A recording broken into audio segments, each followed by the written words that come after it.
Fast and Furious 9 or Fast 9 or Fast 9 The Fast Saga, the latest installment in the Fast and Furious franchise, is finally out here in India. A good 3 to 4 months post its international and US release. Can't do anything about that because that's how things are nowadays. During this period, I have seen various think pieces on how Vin Diesel and his family have resurrected the magic of cinema, or how the movie is absolute trash, or what the movie's insane box office returns mean for the fate of the entertainment industry. Critics and audiences have praised it for its over the top action set pieces and lambasted it for its lack of characterization.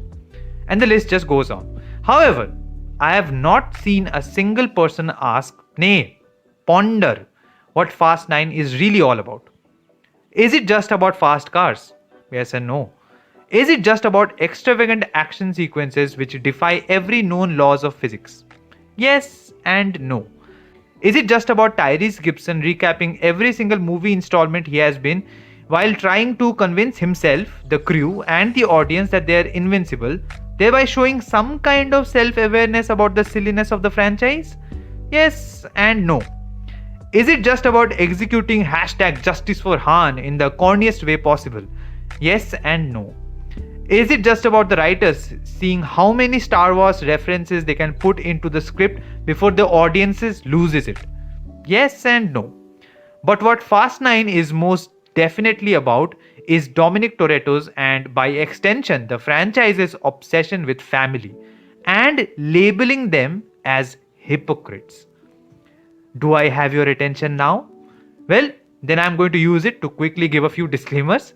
Sit through the credits, beware of spoilers, like and share this video, subscribe to the channel, comment and let me know what are your thoughts on Fast 9 or the Fast and Furious franchise in general.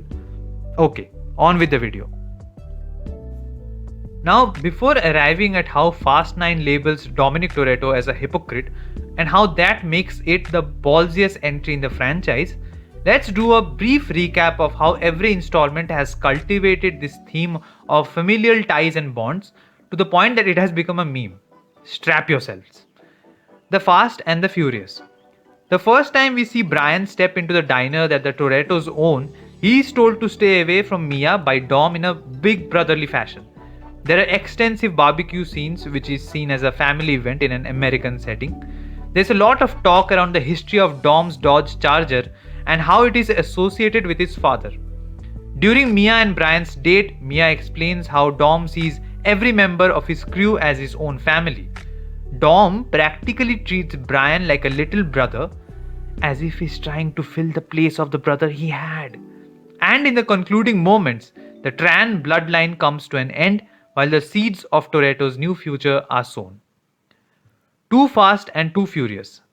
Brian and Roman Pierce call each other cousin a lot of times. I said forget about it, cuz. The Fast and the Furious Tokyo Drift. Sean looking at the two kids from his school getting bailed out of the police station by the family indicates that he craves for a somewhat functional family. Why? Well, that's answered by the connection or the lack thereof between his own parents. Takashi's whole motivation is that he wants to be seen by his uncle instead of being in his father's shadow. And the final race is essentially about Sean living up to his father's expectations in the car that his father was repairing while permanently killing Takashi's dreams of being accepted by his uncle. Fast and Furious. After stripping down the crew to just Brian, Mia and Dom, this movie is not only about Brian redeeming himself after his betrayal, but in retrospect is also an indicator of Dom and Mia trying to recreate some kind of trio they had in their past with Brian. And Brian driving Dom's dad's car in the final moments of the movie shows us that his integration into the family is complete. Fast 5. Where should I even begin with this? A major chunk of this movie is about Mia's pregnancy, with Dom saying that the family just got bigger. Another major chunk of the movie is about Vince's redemption after he apparently betrays the family and Dom taking care of Vince's wife and son. Brian and Dom have a detailed conversation about Dom's father and how Brian doesn't want to be an absent father because his father was one. Then there's Dom's Salud Mi Familia toast while saying that the most important people in the world are in the room with him. Furious 6. This is the movie where the franchise started getting a little self-aware. It starts on an insanely melodramatic note with Brian becoming a father and Dom talking about how things will change. But then the villain, who often quotes his elder brother, pokes fun at Dom and his crew's code of staying together as a family and then uses it against them by kidnapping Mia, thereby showing that the more the family grows, the easier it will become to attack them. And of course, it ends with Shaw's older brother, Deckard, showing up to avenge him. Oh, the movie is also about bringing Letty back to make the family whole again. Furious 7. The whole premise of this film is a man coming to avenge one of his family members by breaking apart another man's family. And since Deckard is on the offensive, we can see how easily he does what he does. But since Dom, Brian, and the rest are on the defensive, they are on their knees most of the time. At one point, Dom talks about this struggle of choosing between being fast and furious and protecting their family by saying that it takes a lot of courage to choose family over driving from a plane or dodging bullets. And then it all concludes with Brian choosing family over being fast and furious. Yes, that ending still hits hard. Fate of the Furious. It opens with Dom saving his cousin's car and Pride. That's followed up by Letty thinking about starting a family with Dom, which is then subverted by Cypher making Dom do her bidding while keeping Elena and her son hostage. Magdalene Shaw shows up to help Toretto, thereby extending Shaw's side of the family, and with Brian, Dom and Elena's son entering the frame and Deckard's redemption plot, the central family is expanded by a few notches. Hobbs and Shaw. The two main familial components are Deckard and Hattie's brother-sister dynamic, and Hobbs going back to his home, first to beat Brixton, and then to unite his daughter with her roots, after he was exiled for giving up his criminal father. It tries to be as heartfelt and deep as the one between Dom and the rest of the crew via some cute calls between Hobbs and his daughter and the banter between Deckard and Hattie, but it's all very surface level. That brings us to Fast 9. So if it isn't clear already, this movie is about the return of Jakob, Dom's apparently long lost brother, who is planning to come out of Dom's shadow by ruling or disturbing the world. I'm sorry, it's never very clear what his endgame is.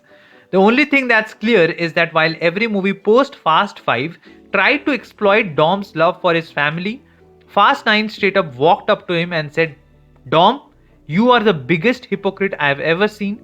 All this talk about family, something that this whole movie franchise is built upon, is a big fat lie because you exiled your own brother without understanding what was actually going on between Jakob and your dad. And you have managed to erase him from your family history, attempted to replace him with Brian, and your insecurities are so high that you have constantly doubted the people you have grown up with every time they have erred even an inch. Okay, yes, the movie doesn't do it that explicitly. It does it in a single scene with Michael Rooker, who says, the worst thing you can do to a Toretto is take away their family. That's what you did to Jakob. You have got people who love you, count on you, care for you. He ain't got no one. Yes, this little moment is kind of lost in the noise and the explosions and the bloody car flying into the space. In addition to that, the movie simply resolves all this by making Dom give Jakob a second chance, just like the one Brian gave him in the first movie. And yes, if this moment doesn't strike some major introspection in Dom in the next film, then it will be a pretty meaningless scene, thereby reducing the emotional quotient of Fast 9. However, if you remove all that noise and keep that resolution at bay for a second, can you imagine the magnanimity of these lines? This is something that you do in the second or third movie. Think The Dark Knight Rises or John Wick 3. Not when you're well into your 10th outing. That is insane. Why? Because now if you watch all of the aforementioned movies, barring the spin-offs, the pious family-loving image of Dom comes crumbling down. Not just him. Mia, Letty and Vince also feel like major a-holes for standing on the sidelines watching Jakob get exiled and then proceed to assist Dom in erasing the very existence of this kid who was just trying to help his father. All those scenes of Dom fixing his dad's car and talking about how well he knew his father, in the gutter. Turns out he didn't really know him. Jack Toretto couldn't confide in Dom because he would be very Dom about it. And while that would have saved Jack's life, it still begs the question that if Dom is or was so righteous, why did he react so weirdly while having a surface level knowledge about Jack's problems and how Jakob was trying to solve it? So he can forgive Deckard for killing Han? When Dom forgave Deckard, he didn't know that Han was alive. But not his brother for accidentally causing his father's death in a sport where the probability of dying is extremely high. Wow, not cool, Dom. All that said, yes, that's why I think Fast 9 is the boldest entry in the franchise yet. Not because it one-ups its action sequences or features some next-gen car, but because it chooses to question the very foundation the franchise is built upon, as well as its poster boy, Dominic Toretto. And although the writing in these movies hasn't been its strongest suit, if Vin Diesel chooses to play Dom over a few more movies, I sincerely hope that the sequels really dig into this dent that Fast 9 has planted on his character. Well, those are my thoughts on Fast 9. What did you think about Fast 9, my fellows? I am asking that while hoping that you have watched it. Even if you haven't, I'm sure you have watched at least one of the Fast and Furious films. Let me know what you think of that in the comments. Don't forget to like and share this video. Please subscribe to my channel and remember to stay healthy and stay safe.